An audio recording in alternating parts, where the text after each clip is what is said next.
Good morning, students.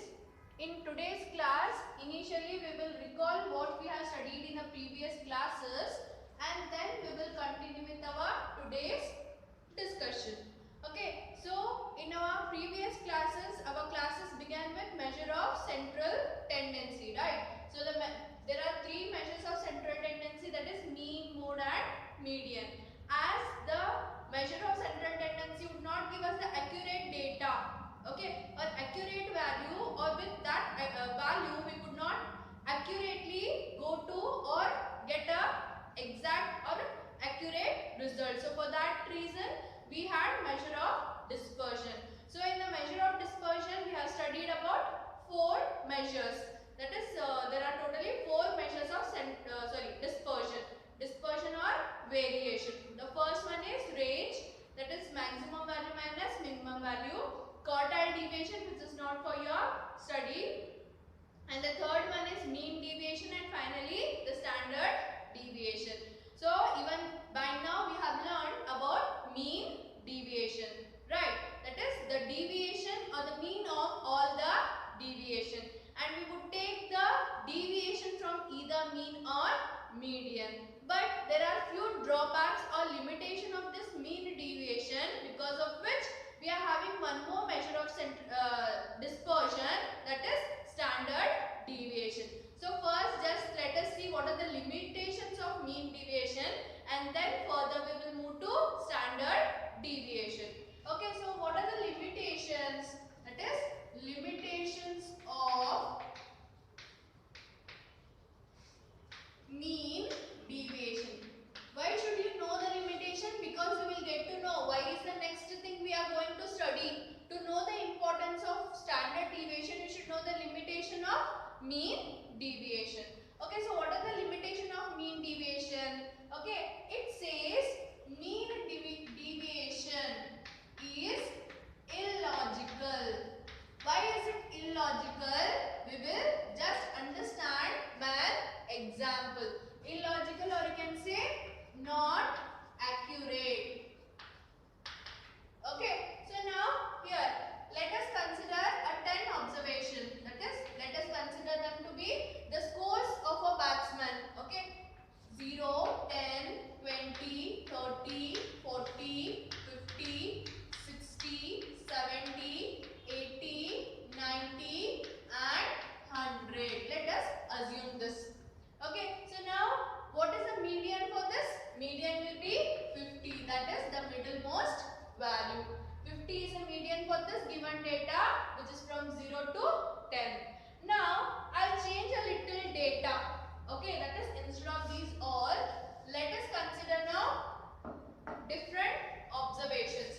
That is 100, 150, okay, next 200, 250 and 300. Okay, so now this is also what? This is also and data with what? With median as 50. But the problem is what? The data what we had considered first and the second. What is the major difference? Here the variation among the observation is very high, whereas the data what we had considered just before this, the variation among the data was less. So whether the variation is more or less, the median is remaining the same. But this cannot be the median. This 50 cannot represent the given data due to high variation. So to come back or to overcome this, we are having standard deviation, because this you can say this is not logical. Okay, it becomes illogical. Okay, or this doesn't give us the accurate data. Because if we consider the data what we had considered previously, let us consider that was for batsman A and that this is for batsman B. So if you judge the batsman A or batsman B performance based on the median, we would go wrong, because batsman A is more consistent compared to batsman B. Why? Because batsman B is more variable. His runs, you can see, he is more variable compared to batsman A. Right. So because of that reason, we cannot judge or come to a conclusion only based upon median. So as we cannot judge upon median, the point what we are referring only is not accurate.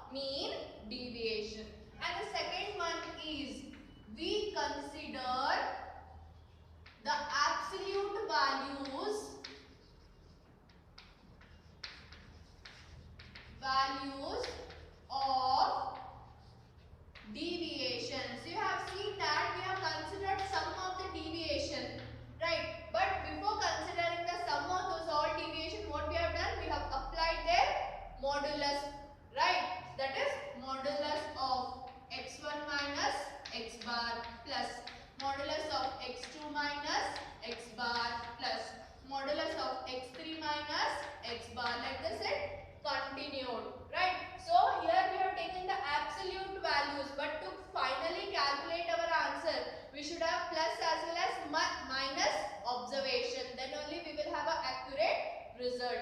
But we have considered only the positive result. So by this, what it will be? We will not get the accurate data, one thing. And if you want to decide the direction of the deviation, that is whether it is increasing, decreasing, even that cannot be finalized if all the values are positive. Because in a graph, how it will go? It will go on increasing only. It will nowhere show the variation. Or further, you cannot use this data to analyze or to use for something else. So for that reason, even this is also one of the limitation of mean deviation.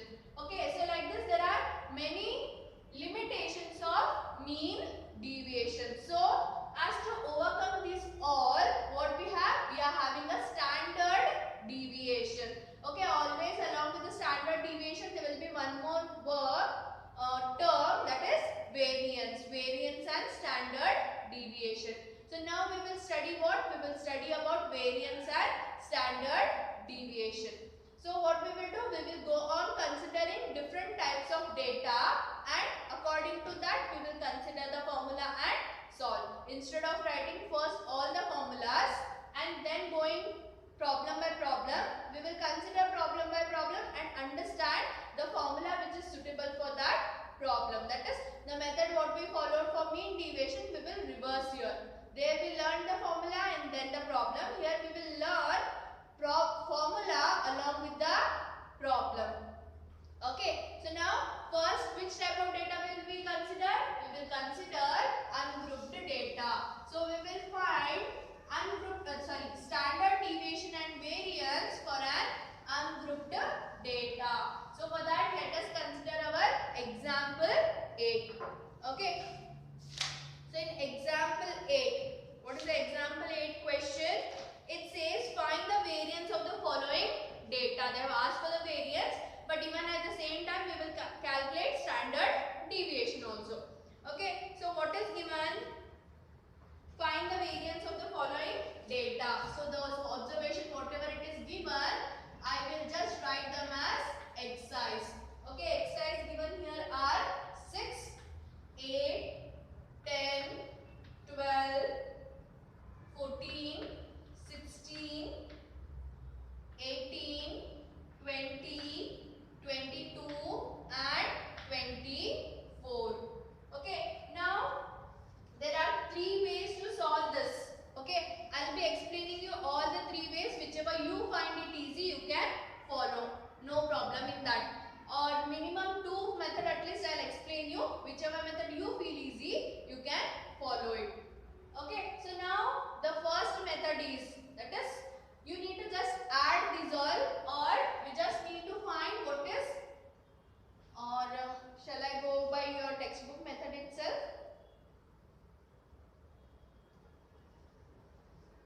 This textbook method already you have learnt.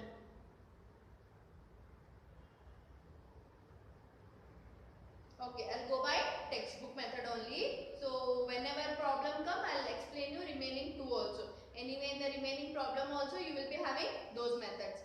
Okay, so what you need to find? You need to find the variance. So first let me write what is this variance. Okay, every thing has a notation, right? So here the variance, it is denoted by sigma square. This is called sigma. Okay, so it is sigma square is equal to, it is nothing but 1 by n, or for your easiness I just write summation of x I minus x bar whole square divided by n, where I goes from 1 to n. If we are considering 8 term, then I goes from 1 to 8.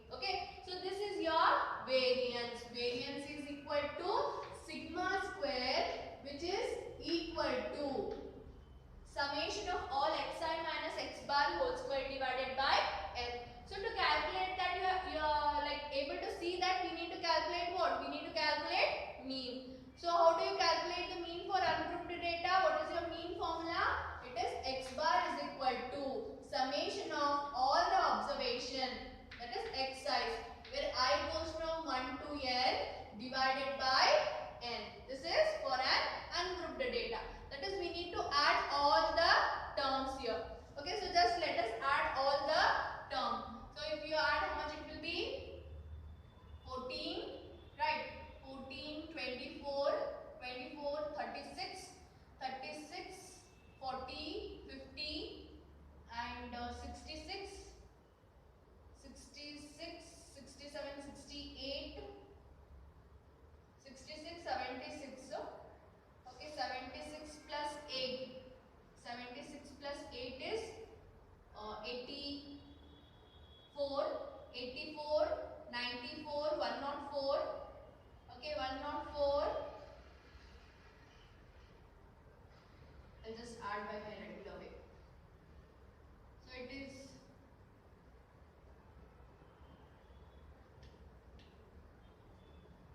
wait a minute. So it is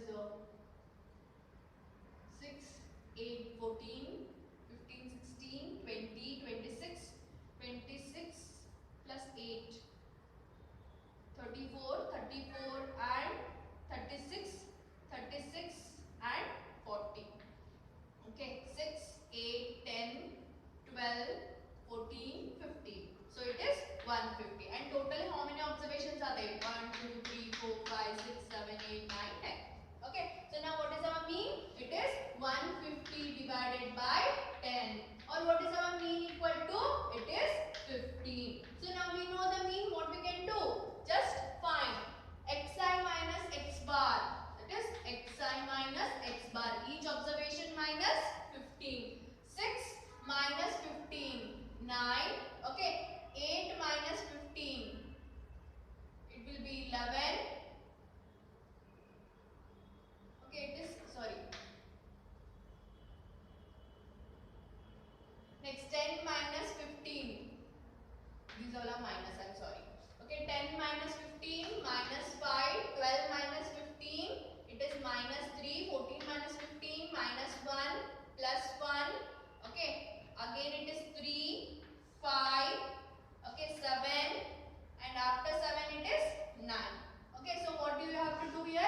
It is xi minus x bar whole square. Even if you are perfect, directly even you can write the square also. You don't have to add extra column here if you feel comfortable. Okay, so it is 81, 49, 25, 9, 1, 1, 9, 25,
which we have already done in our previous problems. That is step deviation method they have used. Remaining everything it remains the same. Okay, that is these exercise have been converted to DI. Right. So now you know that DI will be the middlemost value. Right. So 1, 2, 3, 10 are there. Right. So you can consider any number. So as in your book they have considered 14. I am considering here 14. That is DI is xi minus 14 divided by, in a continuous data or a discrete data, what we would do? We would divide it by class width. But here you can see there is a constant value. What is that constant difference here? It is 2. So I am going to divide it by 2.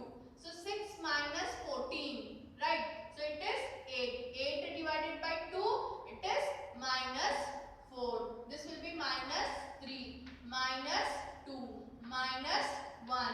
0. Because it will be continue the same way. Okay. Next, as the values are constant, the difference between them is constant, even the answer also will become constant. Okay. Minus 4, 3, 2, 1, 0.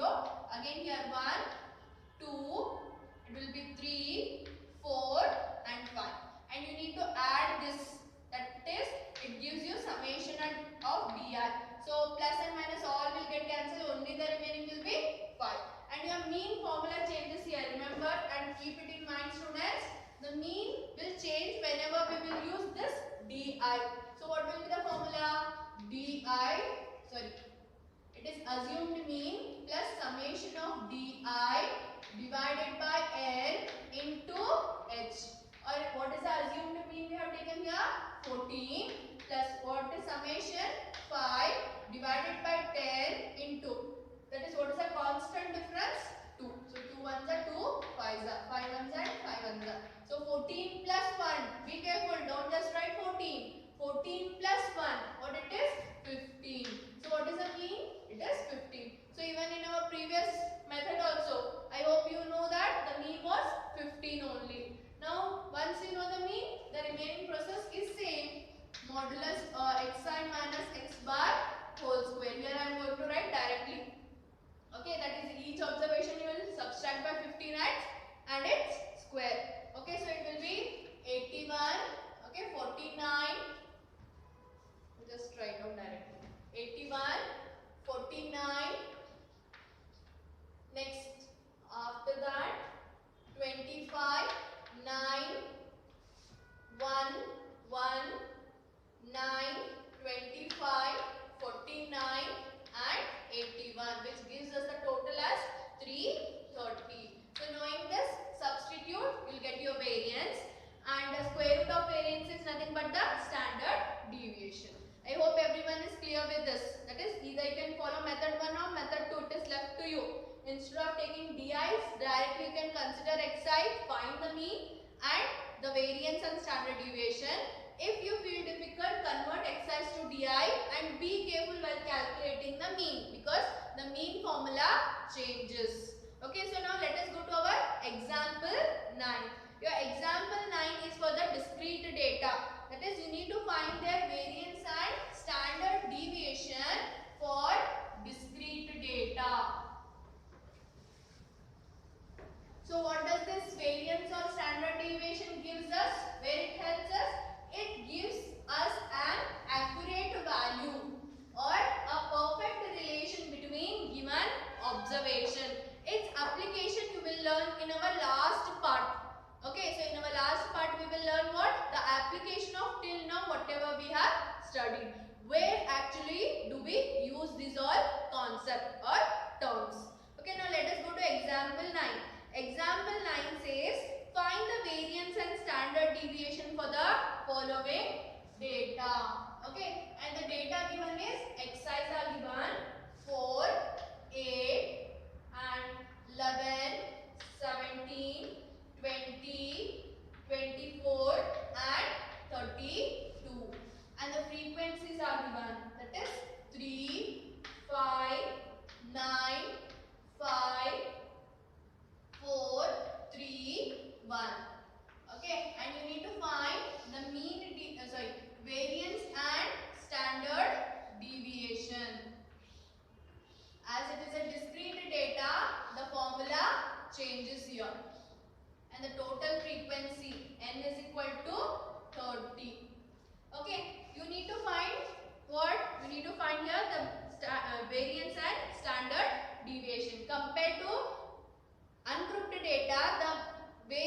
it is little changing. That is your variance or sigma square is 1 by n into, there we had small n, here we have capital N, summation of, okay, fi into xi minus x bar whole square. I hope now everyone might have got to know what is the major difference. Only fi has been included. That is xi minus x bar whole square. Column will be multiplied by fi. That is the only difference. Okay, and standard deviation is nothing but it will be the square root of variance. Okay, so to calculate mean, next is our mean. So how do you calculate mean? It is summation of all fi into xi divided by capital M. And let me make you clear, to solve this problem even there are many other methods also. So the remaining method, as and when the problems will come, I will be explaining you. Okay, so now x bar is summation of fi into xi divided by n. So let us calculate what? Let us calculate fi into xi here. So our next column will be fi into xi. 12, 40, 99. Okay, next we will consider 85, 80, next 72 and finally 32. And the total summation, it is equal to 420. So what is that 420? 420 is summation of fi into xi divided by n. So let us calculate the mean. So it is 420 divided by the total frequency is 30, right? So x bar will be equal to 3 1s are 3 1s are 3 4s are. So it is 14. Now we know the mean. Next, what will be our column? Xi minus x bar. Even you can write this separately or directly whole square. So what I will do is I will write it separately. Then we will go for whole square. That is each xi we will subtract now from mean. So our mean is 14. 4 minus 14. It is minus 10. 8 minus 14. Minus 8. 11 minus 14. Minus 3. 17 minus 14. 3. 20 minus 14. It is 6. I missed here somewhere. Yeah. This is minus 6. Okay, next 24 minus 14. It is 10. Next 32 minus 14. It is 18. Next will be what? Next is xi minus x bar whole square. So xi minus x bar whole square. So it will be 100, 36, 9, 9, 36. Okay, 100 and finally 324. So is this our end of table? No. There is one more column. Which is that column? It is fi into xi minus x bar whole square. That is each fi will be multiplied to this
grouped data. So to calculate that, what is the variance formula? 1 by n into summation of fi into xi minus x bar whole square. Okay, to calculate the mean, we have calculated fi into xi. Then